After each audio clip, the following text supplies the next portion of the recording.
Hello, good morning. I'm on my screen share mode. Here we go. Here's my yakety yak camera view. It is Friday, July 5th, 2024, and we are going to continue working on our townsfolk generator. I am that developer dad, and let's start by visiting our GitHub project. Pop in here, go up to the projects, come down to GM Tools. Now, so far this week, on Monday, we started with just an idea. I want to make a program that will help me deal with when I'm in the middle of running a D&D session and my players say, hey, what's the blacksmith's name? And what does he look like? Does he have any kids? What is he grumpy? What? And they have all these questions and I just don't have answers and I never remember what I say, and then we'll run into them the next time and they'll be asking like, so what happened since the last time we were here? How's Matilda? And I'm like, who's Matilda? And all of that stuff. And luckily my wife plays and she's a great note taker, but I am not. So I want to at least have something where I can push a button or tap a couple of keys and hit enter and get a description for one of these townspeople when they run into them, so I don't have to spend quite so many spell slots coming up with trivial characters that may or may not become important to the overall narrative. So we came up with some basic requirements, and then we started digging into probably one of the more important things to have in any tabletop role playing game, and that's the dice. we, and I'm just going to come in here because I've got some notes in the create a test harness. So far, we've got a dotNet component that we can call a method called roll, and we can tell it how many dice of what kind. Now, every so often, the bard is going to say, but don't forget I have a magic such and such. And so I have to adjust we need to adjust the roll by a certain amount, up or down or whatever. Or our monk has plus 1,000,000 to all of his attack and damage rolls. And we want a way to be able to make those happen consistently and automatically when they happen. Now, for a townsfolk generator, this modification of the roll doesn't really matter all that much. But since we're digging into making dice for a tabletop role-playing game, let's go ahead and account for things like +2, -1, stuff like that when we actually roll the dice. We've got an optional variable on the roll method right now that allows us to pass that in, but we haven't done anything with it yet. So before we dig in to actually implementing that behavior, we should probably make some notes about how we expect that to look. So we'll open up Visual Studio Code. And we've got our tests here. Let me go over to screen share mode here. Here we go. All right, so we've got our tests. We've got this dice bag test data, and that gives us a whole lot of test cases that pass in different numbers of dice, a different kind of die, or a different kind of math rock, and how many rolls for each combination of this for our tests. I cranked this up yesterday with 100 tests per kind, and I think it was 100,000 or 1,000,000 rolls per test run, and I ran whatever the math is on that. Um, and it took about 10 minutes to run millions of tests. And that none of them failed. And that gave me pretty decent confidence that this thing so far is going to behave the way we need it to.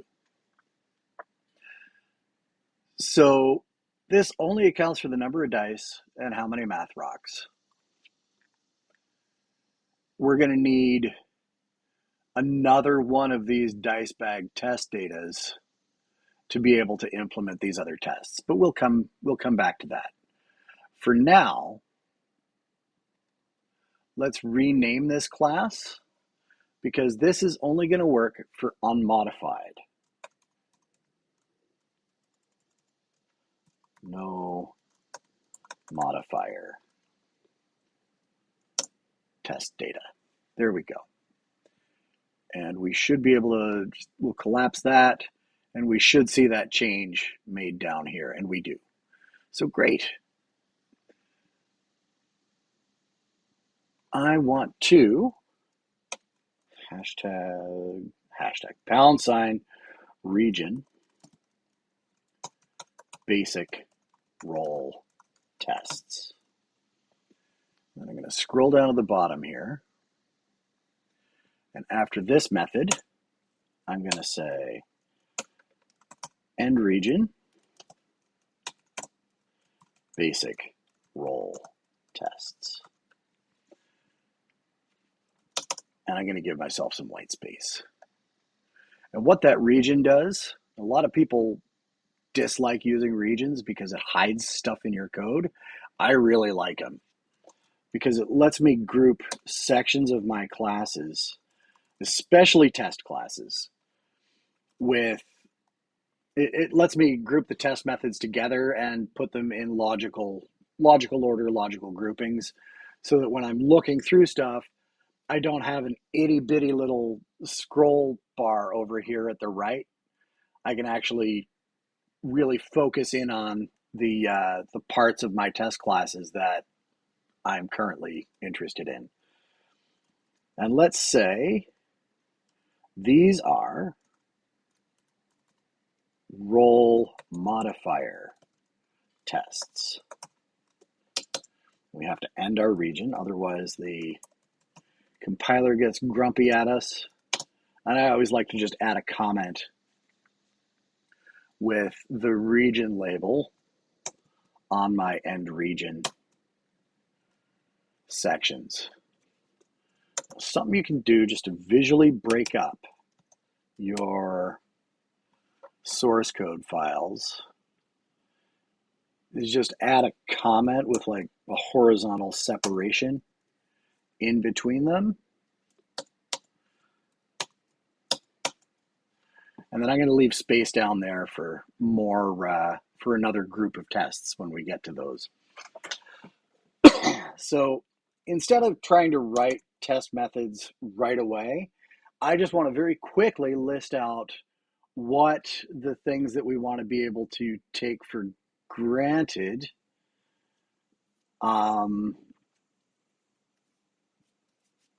the type of things that we need to take for granted with rolling these things.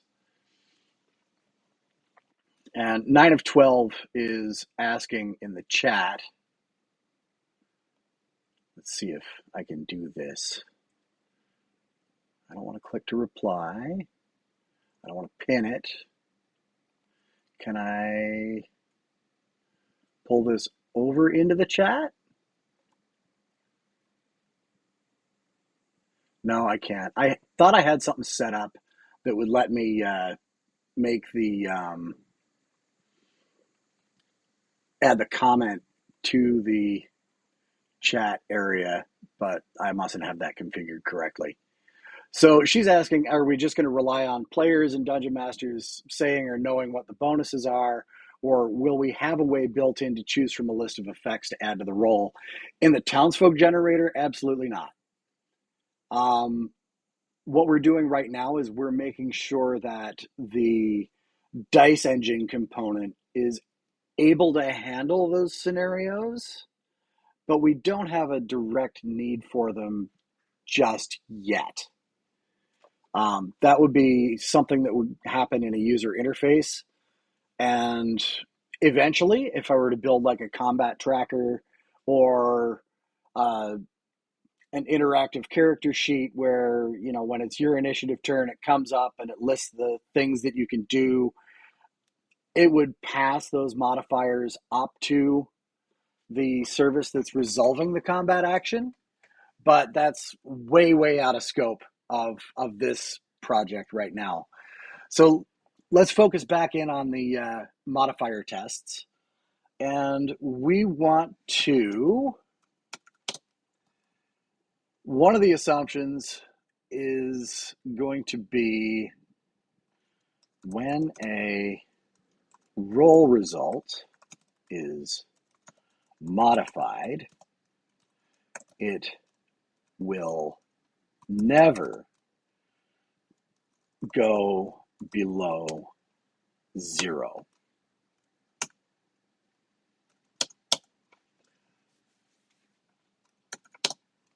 When a roll result is modified, it is applied to the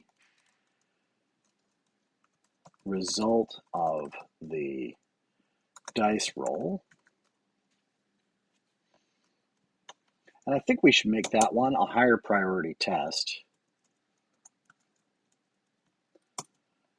than saying it will never go below 0. And this refers to the roll of the dice. It doesn't apply to the effect of that roll, because the dice engine doesn't care how that number is going to be used. All it cares about is generating that number accurately.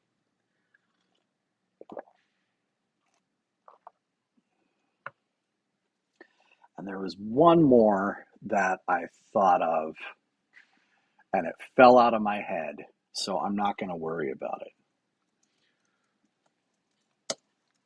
Let's start by just making a simple fact test. And we got to spell it right. Fact, public void,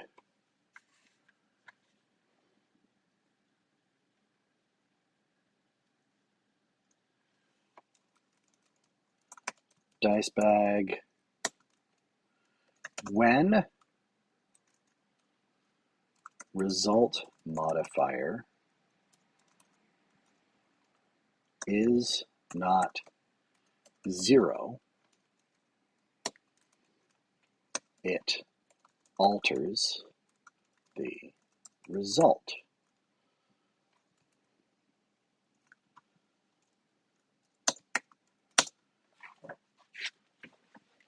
So first thing we need is, I don't tend to add the arrange, act, assert comments every time, but we'll do it. Arrange, and I don't like that. Yeah, arrange, set up the experiment.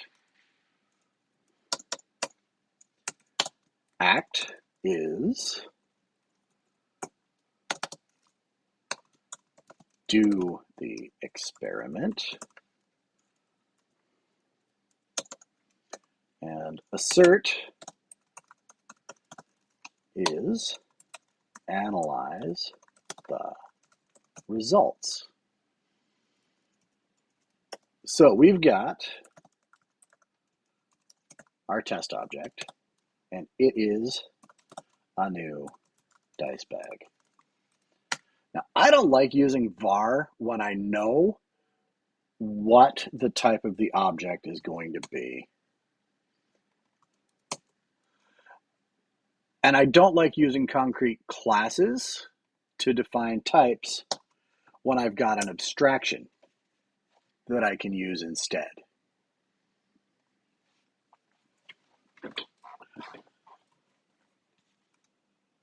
We are going to be providing an integer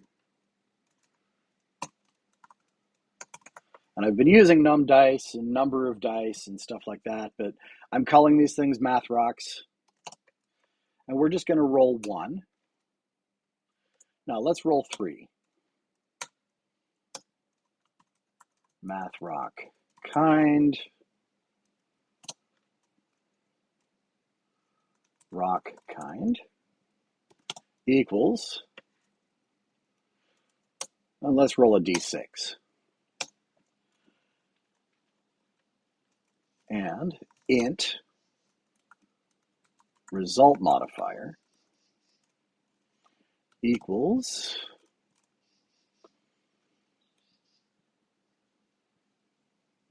-2.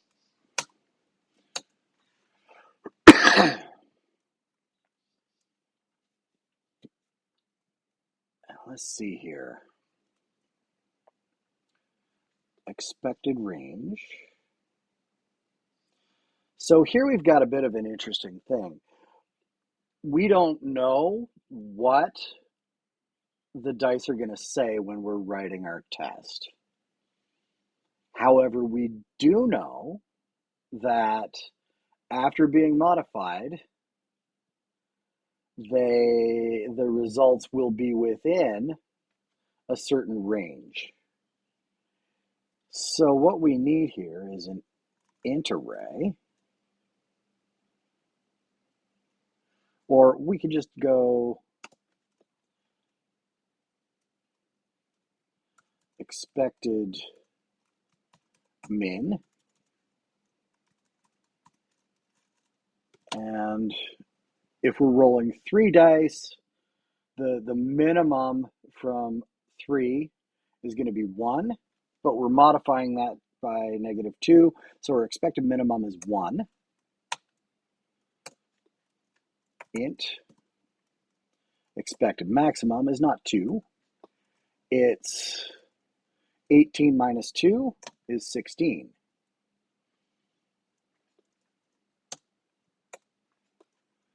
And let's say int result equals test object dot roll, and we're going to pass in the number of rocks, our rock kind, and our result modifier, and nothing else. And what's it complaining about? Oh, that's right. We're not getting an int back. We're getting back a dice tray.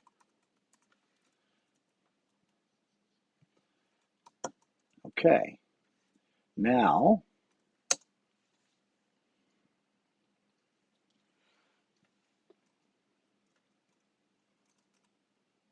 we need to say bool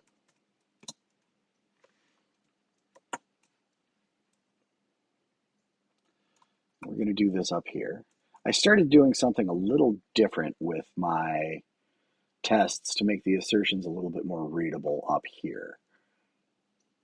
And instead of putting my test expression inside my assertion, I'm evaluating it before I assert. So let's grab this.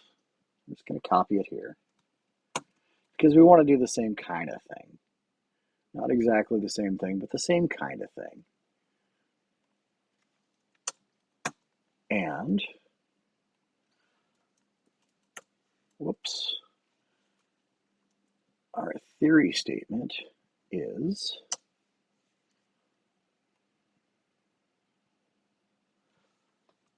the result of the roll is within the expected range.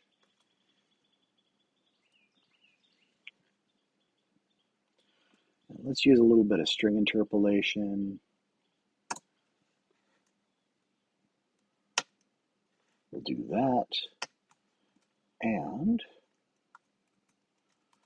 expected min. Oops. Nope, I got to use the control key for that. There we go. And what's Codium trying to do for me here? expected maximum. Okay, I like that. Now we can say result, and we're going to build up a Boolean expression here. Result is greater than or equal to expected minimum, and the result is less than or equal to the expected maximum. It doesn't like that because result is not result is a dice tray, which is not comparable to our integers. So we have to say result dot result.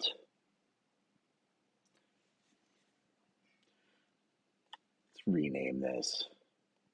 That's a little goofy.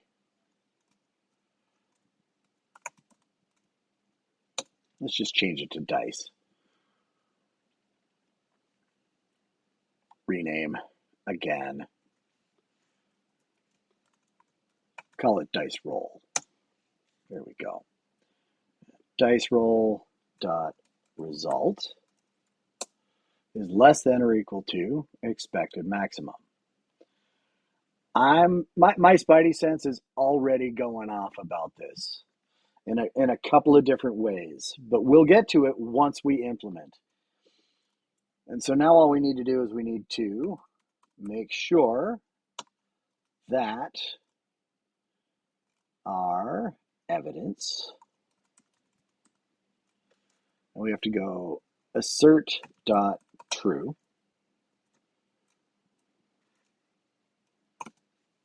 and then we're going to pass our theory statement.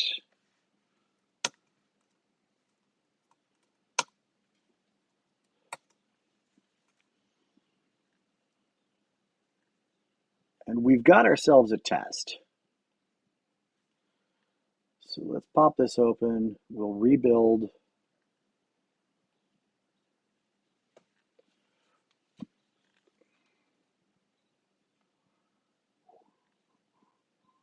And we'll open up our test lab. What even are you doing? This thing's so silly. Here we go. Dice bag tests. Down here we have dice bag when result modified. So let's just run that one. We're not really concerned with all the rest, just at this second. And right now it says it passes. Now we have no idea what the result was or anything like that. We can actually drop a breakpoint in here and let's try debugging this.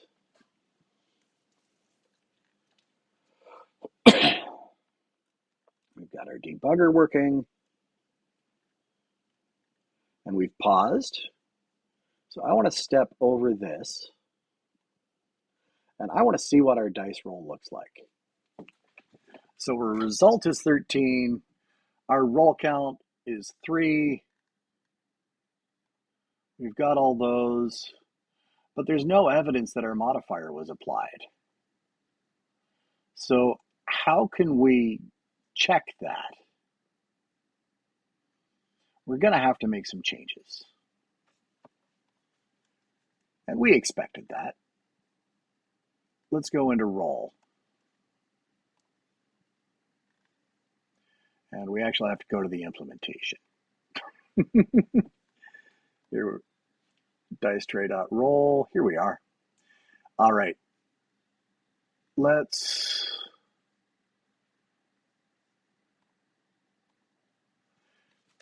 hide that. So our result modifier is null. I'm not in love with that. Let's set the default value of our result modifier to 0 instead first. Now, where do we apply this? If we apply it to when we're adding the roll of one of the math rocks, we're going to end up with that result applied to every math rock. And when it's a +5 on a damage roll, it's going to make the paladin very, very happy. Unless it's a +5 to the damage roll that the dragon's breath does, and then everybody's going to be very, very sad.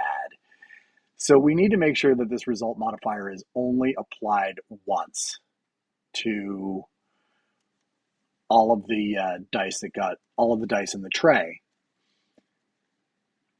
Now we're getting that result by interrogating the result in the tray. So let's go take a look at this. And we see on the dice tray object that it's just doing a simple sum of all of the rolls. So rocks, it's our list of math rocks that were added to the dice tray as we rolled them. It's just summing their values. And that doesn't really help us much here. So we're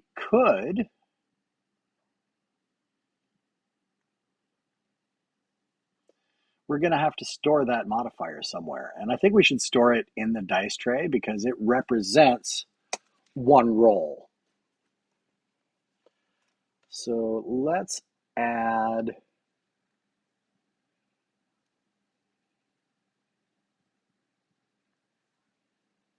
a property here. And it's going to be public int result modifier. And we want to be able to get it, but we only want to set it from inside this class because I don't want somebody outside of the dice engine or outside once the modifier has been set. I don't want it to be changed by something else.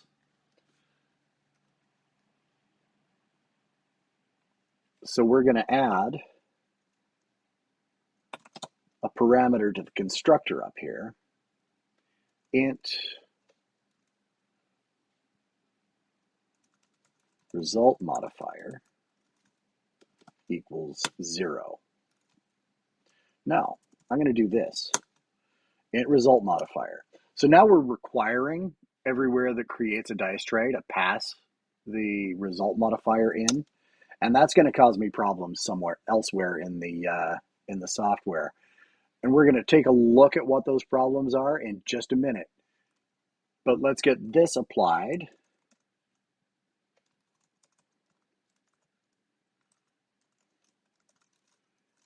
Equals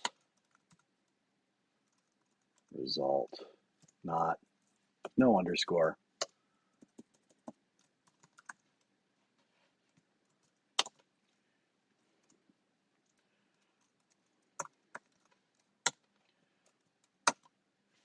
Okay, let's build.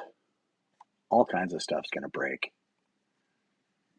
We're going to end up with problems all over the darn place.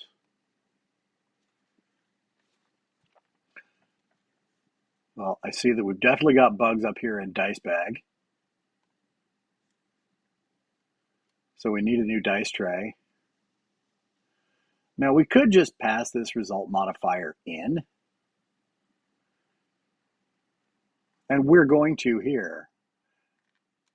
But elsewhere in our application, we might need to set up a new dice tray. So we're going to do something called constructor overloading. And we're going to bring back that default constructor.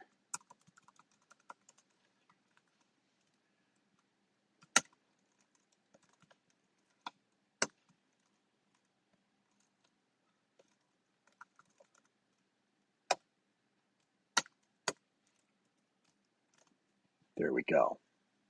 So what we're doing with this line of code right here is we are providing a parameterless constructor for the dice tray object, or for the dice tray class. But whenever somebody calls this parameterless constructor, we are immediately delegating over to, or not delegating over to, but calling this parameterized constructor and providing it with the default value that we always want to use for this result modifier whenever it's not specified.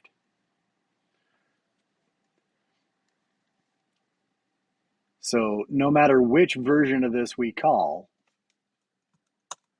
it's going to be okay. So this is still saying no argument corresponds, blah, blah, blah. And we do want to pass result modifier here. So we're going to do that. We're also going to change this int from being, nullable to a regular int, which means I got to come over here and change my contract. Now, hopefully things will still work. Let's build. If I made a mistake, it's going to tell me in just a minute.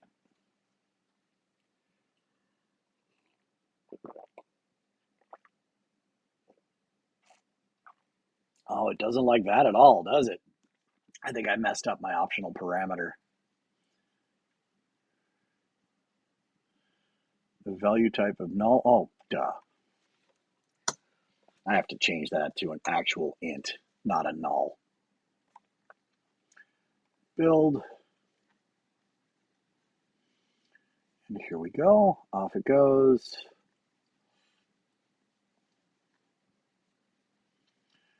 Dopey dopey doo. Building, building.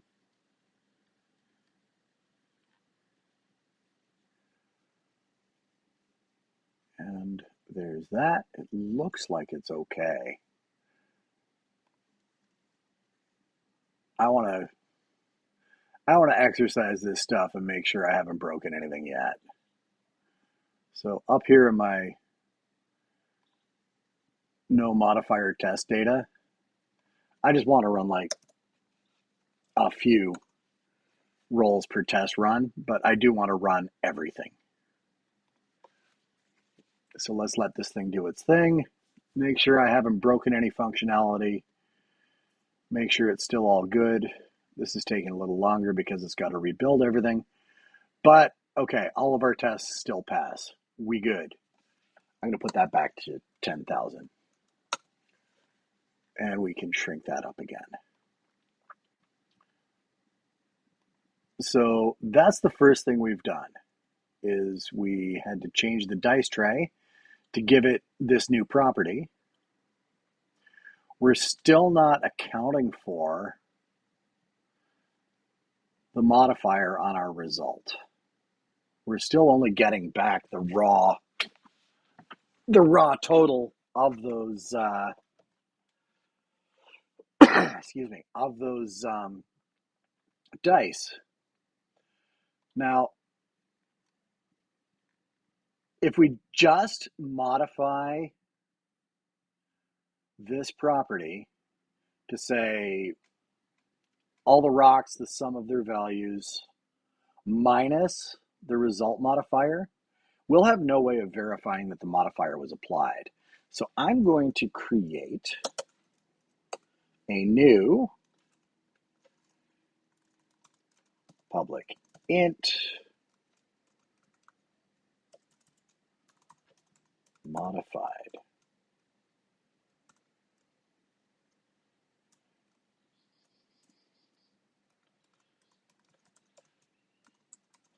Unadjusted result. This guy is going to take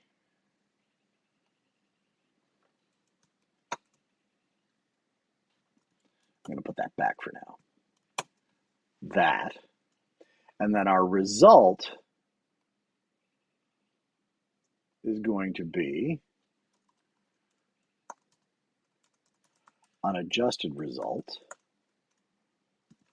plus result modifier. Save. Let's rerun our tests. because we just made a pretty significant change. And I want to make sure that that significant change doesn't break any of the behavior that we've already established. And now we're running 10,000 iterations for each of the tests inside those groups. And there's something like 80 tests in each of these 4 groups here. And we're still running 100% pass rate. That's good, but just like we saw yesterday afternoon when I was creating my tests, we're only testing exactly one combination of number of dice and type of dice and modifier. And I don't really care for that at all. Before we parameterize this, we're going to come back and parameterize this and make it a lot more robust and give us much more statistically significant sample data on which we can run our assertions. Before we do this, I do want to implement the logic for this. When a roll result is modified, it will never go below 0. So for that, we're going to set it up exactly the same way.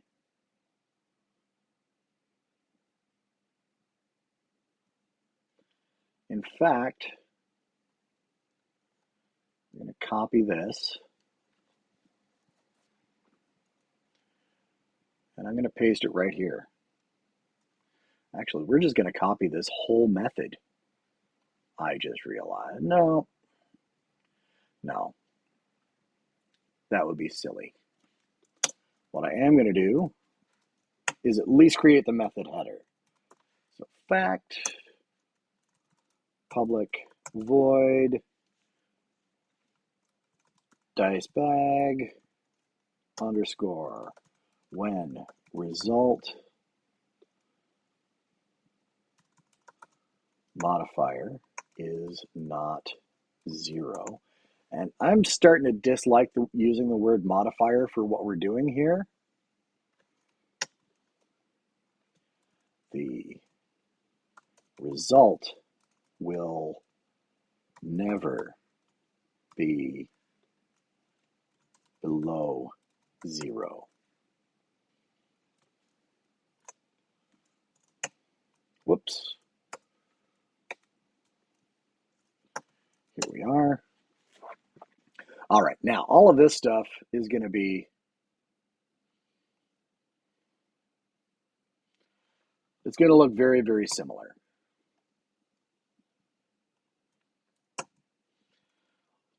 I want to still run, I want to roll 3 math rocks. I want to roll them, I want to roll 3d6.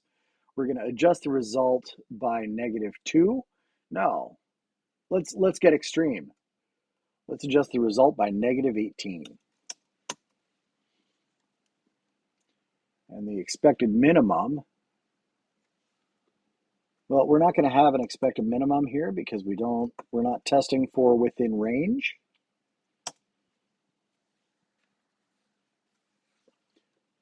And so we've got our test object dot roll. Dice roll result is greater than or equal to 0. The result of the roll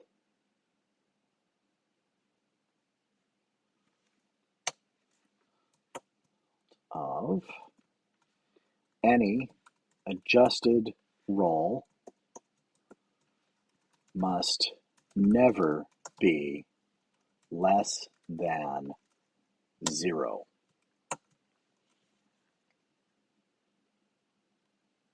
No, must always be at least 0.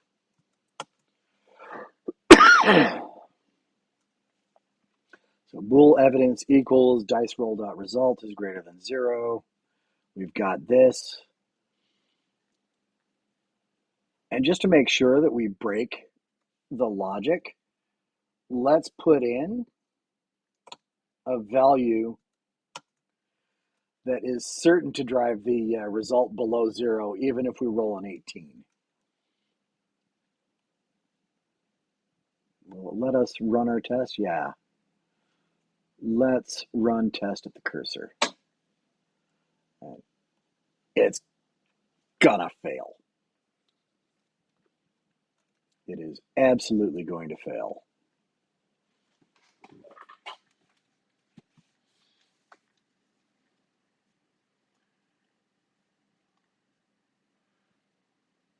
I don't know why it didn't run it. It's being silly. How did it pass?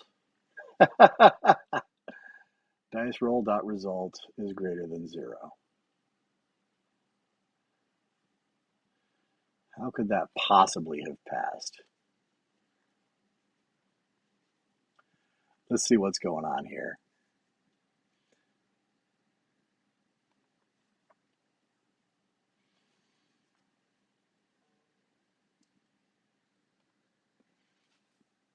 Oh, I just thought of another test that our change to dice tray enabled. We can make sure that the result was actually applied. So our dice roll, our result is 10. Our unadjusted result is 10. There's something funny going on here. Oh, our result modifier is 0. So let's see what's happening. Whoop. I want to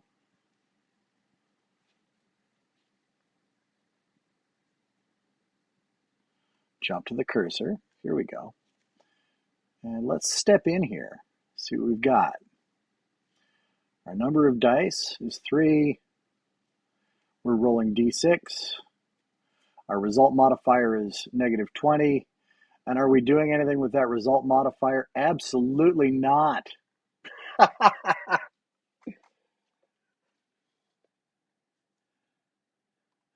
am so smart. SMRT. Let's apply our result modifier. Save it. Run our test. I bet we gonna fail now. Because I did some stuff in the test data to make it blow up real good. And it still failed. Let's debug it. Or I still failed to get the failing result. Still have a breakpoint over here? Of course not. Let's debug it again.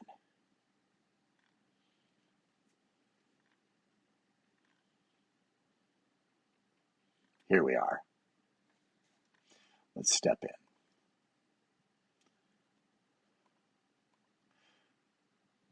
Okay, so we've got our result modifier, and it's negative 20.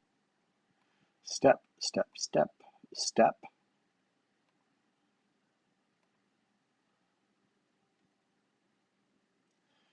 And we can step over all that stuff. I'm going to say run to cursor. We should now have a fully hydrated dice bag. And the result modifier is still 0. Whatever could be going on?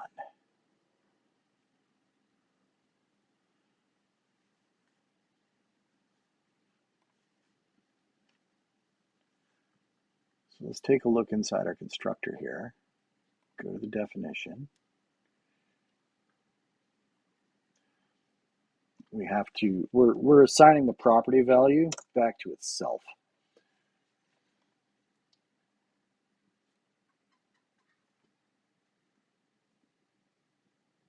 Result modifier. We have to spell it correctly. And we had a capital R here, and all we were doing with that statement before I fixed it is I was setting result modifier, which has a default value of 0, back to itself because, I'm brilliant. And this is why we test. And this is why we write unit tests, so that when we get into these confusing scenarios of like, why isn't it working? It lets us focus on the parts of the code that are actually running, so we can find our silly little, oh, I made a lowercase r when I should have made a capital, or vice versa, or I'm not actually passing this variable and I thought I had. And it lets us catch all of the silly little mistakes that all of us make. I don't care how long we've been writing code. I've been doing dotNet code for a long, long time, and I still make these silly mistakes. But these tests help me catch those early before I hand it off to the QA person and they come bother me while I'm in the middle of doing something else. So let's try it one more time.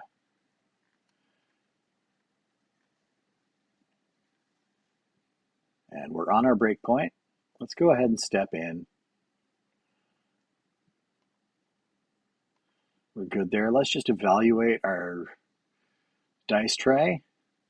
So our result right now is -20. Our result modifier is -20. We haven't rolled any dice. We'll drop the cursor down here and run to the cursor. Our result is still -8. Good. And let's just hop back out to our test context. Our evidence is going to be false. Oh, yes. And let's just let it run. Okay, now we should see something over here in test results. I was going to let it run all the way out. Dice bag. The result of any adjusted roll must always be at least 0. Oh, yeah, that failed. Okay. Good. But our tests failed. Yeah, that's great. That's fantastic news, because it means we're not quite done writing our code. So let's hide this. And the bug isn't actually in roll. It's in this object that's carrying the dice back to the rest of the software. So let's take a look at dice tray. Now, it is definitely applying that result modifier correctly. And we're getting the right answer, but we need to somehow add the floor. So let's do this. We're going to turn this into an anonymous method.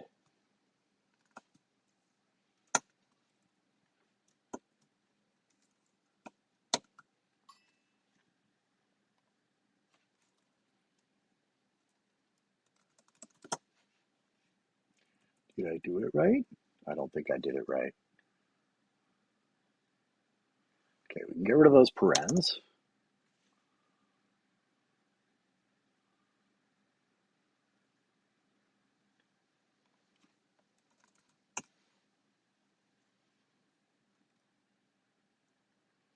Nope, it doesn't like that at all. So what we're going to do is we're just going to implement this as a traditional read-only property. And to do that in C#, all we do is implement get. So we are going to say int adjusted result equals, what do we call it? Raw result? No, unadjusted result.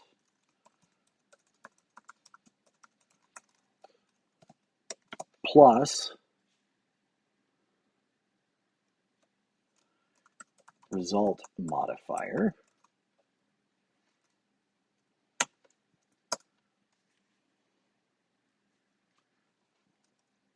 And now we never want a negative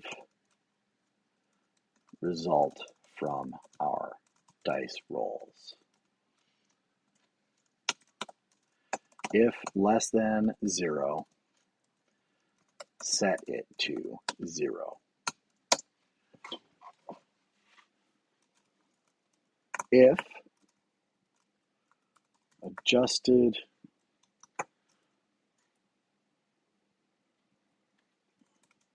result is less than 0,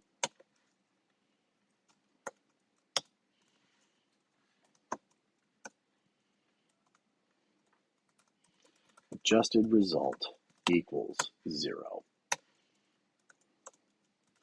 Return adjusted result. There are a number of other ways to write this logic so that it's all up on one line and it's all slick and it looks like a bunch of gobbledygook that you would read in a magic scroll written by a long dead wizard from a forgotten society before humans walked the earth. Yes, it uses less vertical space to push all of that stuff up onto a single ternary statement. We could have done it like int I'm a code god equals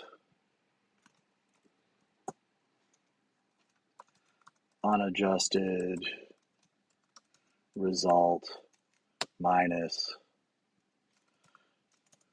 result mod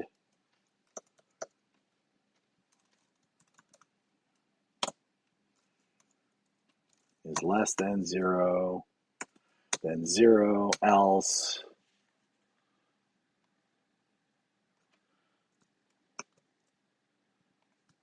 this.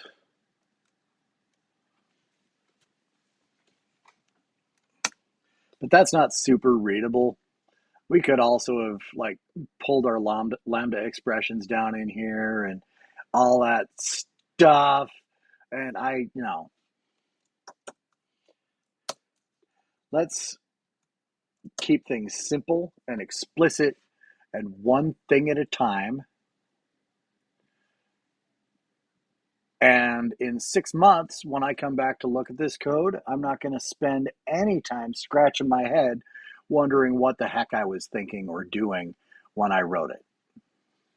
And if you're really annoyed by how much vertical space this takes, collapse it. Like just there. And then if you need to look at it, look at it. But I will take giving future me a gift over looking slick to 3 hours from me any day of the week. Let's go back to our tests. And we're almost done. Let's just run this test, having made our adjustment. Okay, good.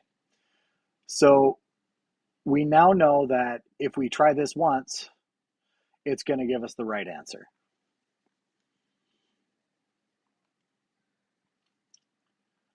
All right. I want to run this a whole lot. Like a whole lot. So first thing we're going to do is we're going to convert this to a theory. Oh, before we do that, there's another test I want to make. When a roll result is modified, it is applied to the result of the dice roll. We have a better way of testing this now. Excuse me. we no longer have to test that the roll is within the expected range. So we can get rid of this. Goodbye.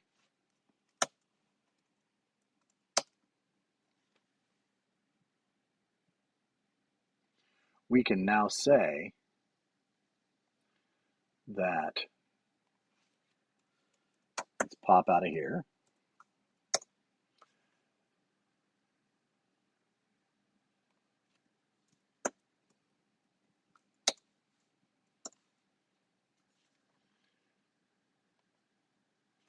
The result of the roll is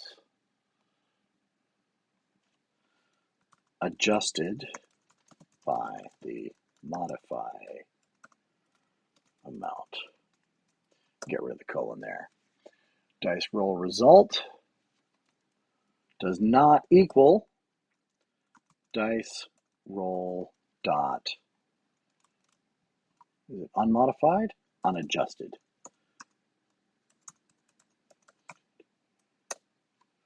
Result.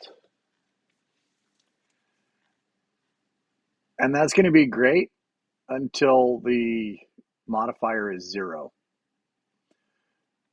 So we're going to need to do a little something different with our evidence. Let's do this. We're actually going to test for 2 things.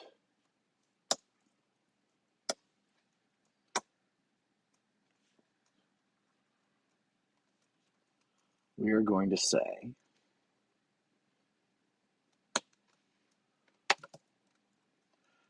dice roll. Oh, stop that. I mistyped something. Dice roll dot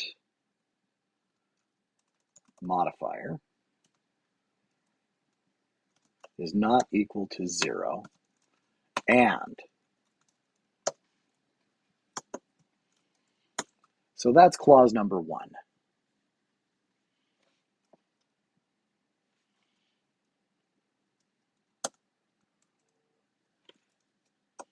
Let's go back,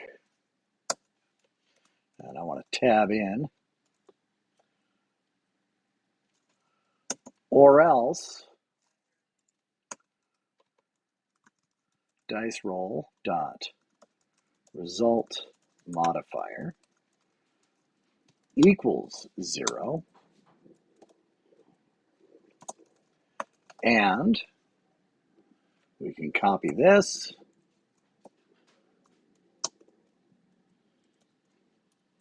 paste it here, equals, I'm going to fix the case over here. We can come out here and terminate our conditional. So what this test now does is when the dice roll modifier is not 0, then we expect the result to be different from the unadjusted result. When the dice roll modifier is 0, then we can expect the raw result or the unadjusted result to equal the result. And that's a much cleaner test, in my opinion. So now we can start thinking about getting ourselves some statistically useful tests. Let's change our fact to a theory. Well, no, let's adjust these tests and scale them up this afternoon. It is 11 o'clock. I should go do some things. I will see you all at 1, where we'll pick it up and we'll do the same thing with these tests as we did the ones yesterday, and we'll take it from running one specific combination of parameters to running many combinations of parameters in not very much time. So until then, take care of yourselves. If you're on a long weekend, go do something fun. Don't be like me. And we'll see some of you soon. Take care, everybody.